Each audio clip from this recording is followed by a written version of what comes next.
ബോധക്കേടെന്ന് പറഞ്ഞാൽ ഇങ്ങനെയുണ്ട് ഒരു ബോധക്കേട്. ഡോക്ടർ എന്ത് പറയുന്നു? ഒന്നും പറയാൻ പറ്റില്ല. മനുഷ്യന്റെ അവസ്ഥയല്ലേ. മെഡിക്കൽ സയൻസിന് അജ്ഞാതമായ എത്രയോ പുതിയ രോഗങ്ങൾ വന്നുകൊണ്ടിരിക്കുന്നു. തൽക്കാലം ഡിസ്റ്റർബ് ചെയ്യണ്ട, റെസ്റ്റ് എടുക്കട്ടെ. ഇതിനു മുമ്പ് ഇങ്ങനെ ബോധക്കേട് വന്നിട്ടുണ്ടോ? എന്നെ പെണ്ണുവാക്ക വന്നപ്പോ ഇങ്ങനെ ഒന്ന് ബോധം കെട്ടു.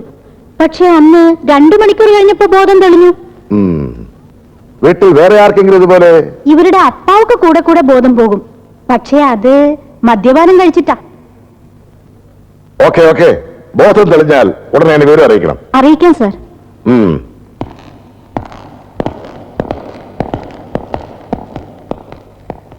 അത്ത அவங்க പോയാച്ചി. പാത്രത്തിൽ നിൽക്കാതെ എളുപ്പ് മേലെ പോയി കാമാക്ഷി. ആമാ എത്ര നാളേക്ക് ഇങ്ങനെ ബോധമില്ലെന്ന് നടിച്ച് കിടക്കാൻ പോണു? പോലീസ് അവനെ പിടിച്ചിട്ട് വരയ്ക്കും. ആനാ ഒരു சின்ன ப்ராப்ளம் இருக்கு. ചൊല്ലി തോലെ.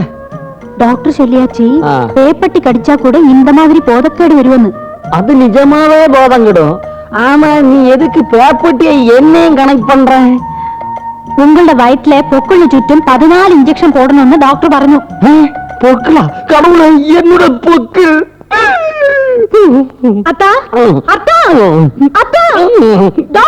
തൊഴിലാളികൾക്ക് ഒന്നും അറിയേണ്ട ആവശ്യമില്ലല്ലോ, അവർക്ക് ശമ്പളം കൊടുത്തല്ലേ പറ്റൂ. സ്വാമി തന്നെയാണോ സ്ഥിരമായ ബാങ്കിൽ നിന്ന് ക്യാഷ് എടുക്കാൻ പോറില്ല?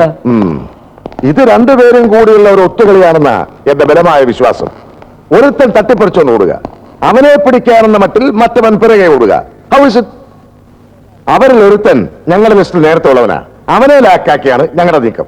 എനിവേ, എത്രയും വേഗം അവരെ കസ്റ്റഡിയിലെടുത്ത് എന്റെ പണം തിരിച്ചു കിട്ടാനുള്ള ഏർപ്പാട് താങ്കൾ ഉണ്ടാക്കണം പ്ലീസ്. ഞാൻ പരമാവധി ശ്രമിക്കാം. Thank U.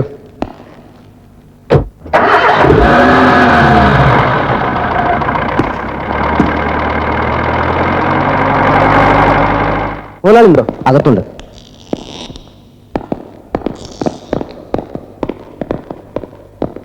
എന്തായി? വല്ല വിവരവും കിട്ടിയോ അവന്റെ? മുതലാളി എന്നോട് ക്ഷമിക്കണം, ബെന്നി കടന്നു കളഞ്ഞു.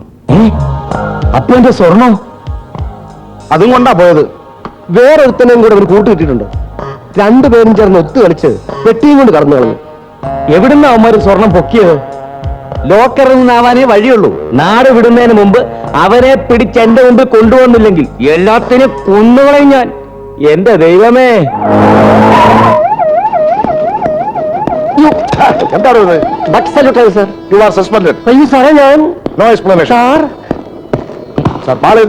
റൂമിലുണ്ട് സാർ. ഞാൻ വന്ന് അറിഞ്ഞില്ലേ?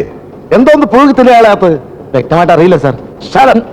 എടോ, മേലുദ്യോഗസ്ഥന്റെ പവർ കാണിക്കാതെ കീഴിലുള്ള CSI കാണാൻ ഞാൻ ഇങ്ങോട്ട് വരുന്നൂടാ. അത് ഇതുവരെ എനിക്ക് പിടികിട്ടാത്ത കാര്യമാണ് സാർ. തനിക്ക് പിടി കിട്ടില്ലല്ലോ. You are a fool. Yes sir. Circle അദ്ദേഹം വീരാണ് സാർ പറയുന്നത്. സാർ ഞാൻ സല്യൂട്ടിന് മാത്രമേ ഇവിടെ ഒരു ക്ഷാമമില്ല. ഒരു വാക്ക് പറഞ്ഞിരുന്നെങ്കിൽ ഞാൻ അങ്ങോട്ട് വന്ന് കാണുമായിരുന്നില്ല. എടോ, അങ്ങോട്ടോ ഇങ്ങോട്ടോ എന്നുള്ളതല്ല പ്രശ്നം, എങ്ങോട്ടാണ് അന്വേഷണം എന്ന് അറിയേണ്ടത്. സാർ, എടോ, അനുഭവത്തിന്റെ വെളിച്ചത്തിലാണ് ഞാൻ പറയുന്നത്. ഇത് വളരെ കോംപ്ലിക്കേറ്റഡ് ആയിട്ടുള്ള ഒരു കേസാ. ആട്ടെ, ഈ കളവ് പോയ ഓട്ടോറിക്ഷയുടെ തുമ്പ് വല്ലതും കിട്ടിയോ? തുമ്പ് മാത്രല്ല, എല്ലാം കൂടെ പെറുക്കി കൂട്ടിയപ്പോ ഏതാണ്ട് മുഴുവൻ പാർട്സും കിട്ടി. പാർട്സേ താൻ പുഴുങ്ങി തിന്നാ മതി. എടോ, അവന്മാരെ കുറിച്ച് വല്ല വിവരവും കിട്ടിയെന്നാണ് എനിക്ക് അറിയേണ്ടത്. ചിലപ്പോ വിവരം കിട്ടാൻ സാധ്യതയുണ്ടെന്ന് ഒരു ചെറിയ വിവരം കിട്ടിയിട്ടുണ്ട്. മനസ്സിലായില്ല? അതിലൊരുത്തിന് നല്ല മുറിവ് പറ്റിയിട്ടുണ്ട്. ഓട്ടോറിക്ഷ മറിഞ്ഞു വീണെടുത്ത് ചോര ഒഴുകിയ പാടുണ്ട്. എന്നിട്ട് ഹോസ്പിറ്റലിൽ അന്വേഷിച്ചോ? ഞങ്ങൾ മെസ്സേജിൽ കൊടുത്തോണ്ടിരിക്കുക സാർ. എങ്ങോട്ട്? സിറ്റിയിലുള്ള എല്ലാ ഹോസ്പിറ്റലിലേക്കും. അത് പോരാ, പ്രാന്തപ്രദേശങ്ങളിലുള്ള എല്ലാ ഹോസ്പിറ്റലിലേക്കും മെസ്സേജ് പാസ് ചെയ്യണം. അതെവിടെയാ സാർ? ഏത്? ഈ പ്രാന്തപ്രദേശം കൂനമ്മാവിന്റെ അടുത്ത്. അതൊന്ന് നോട്ട് ചോദിക്കാം. പുഴുക തിന്നാനായി 24 hours കാര്യമായ വിവരങ്ങളൊന്നും എനിക്ക് കിട്ടിയില്ലെങ്കിൽ എല്ലാത്തിനെയും ഞാൻ സസ്പെൻഡ് ചെയ്യും. മമ്മി ബിസ്ക്കറ്റും പാലും എടുത്തു വെക്കാൻ പോവാ. ബഹളം ഉണ്ടാക്കാതെ ഇരുന്ന് കണ്ടോണം. കുസൃതി കാണിച്ചാ അറിയാലോ.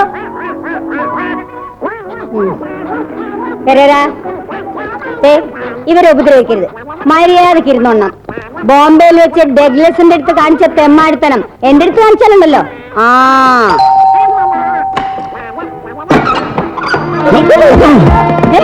ആരാത്? ഞാനോ?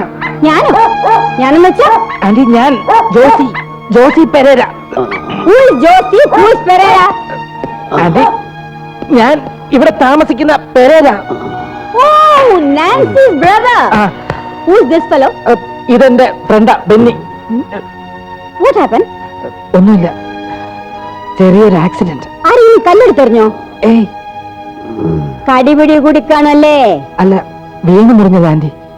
ഓ, ഡിസ്പെൻസറി കിടത്ത്.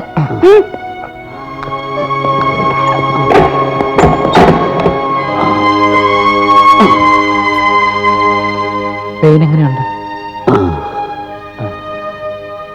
ഇത് തന്റെ വീടാണോ? അല്ല, പെങ്ങളുടെ ചികിത്സയ്ക്ക് വേണ്ടി ഇവിടെ ഒന്ന് താമസിക്കുക. ആ യെസ്. ഇവര് തന്റെ ആരാ? എന്റെ മമ്മിയുടെ ഒരു ഫ്രണ്ടാ, മാർഗരറ്റ്. മാഗി ആന്റി എന്നാ ഞങ്ങൾ വിളിക്കുന്നത്.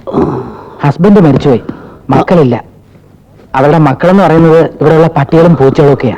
Okay, I am ready. ആ കാല് നേരെ വെക്ക്.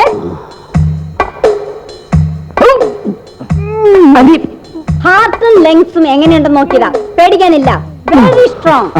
Yes, next. അയ്യോ, ഒന്നുകൊണ്ടും പേടിക്കണ്ട. ആന്റി 25 വർഷത്തെ സർവീസുള്ള മൃഗ ഡോക്ടറാ. Ready. Shut up. Thank you. നോർമലാണ്. ഇന്ന് ഡിസ്ചാർജ് ചെയ്യാം. ഈ സോൾഡേറ്റ് ഞാൻ ഒരു ടാബ്ലറ്റിന് കുറിച്ച് തരാം. അത് മുടങ്ങാതെ കഴിക്കണം. എത്ര രൂപയാവും? മെഡിക്കൽ സ്റ്റോറിൽ ചോദിച്ചാൽ മതി. Thank you.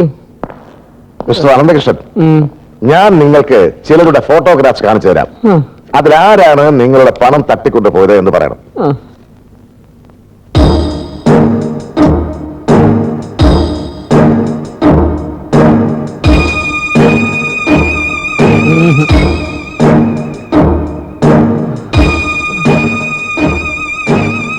ഇയാളല്ലേ? ഒന്നോർത്ത് നോക്ക്. ഇയാളല്ല, പക്ഷെ ഇയാൾ ബാങ്കിൽ ഉണ്ടായിരുന്നു. പിടിവിലി നടക്കുന്ന സമയത്ത് ഇയാളാണ് ആദ്യം ഓടിയെത്തിയത്. ഓക്കെ, തട്ടിപ്പറിച്ച ആളിനെ ഇനി കണ്ടാൽ നിങ്ങൾക്ക് തിരിച്ചറിയാനൊക്കോ? ഒക്കുമോന്നോ? ഏത് ആൾക്കൂട്ടത്തിൽ വെച്ചാലും ഞാൻ ഇവനെ തിരിച്ചറിയും. ആളെ കണ്ടാലെങ്ങനെ? കണ്ടാലേ അറിയാം അവനൊരു കള്ളനാണെന്ന്.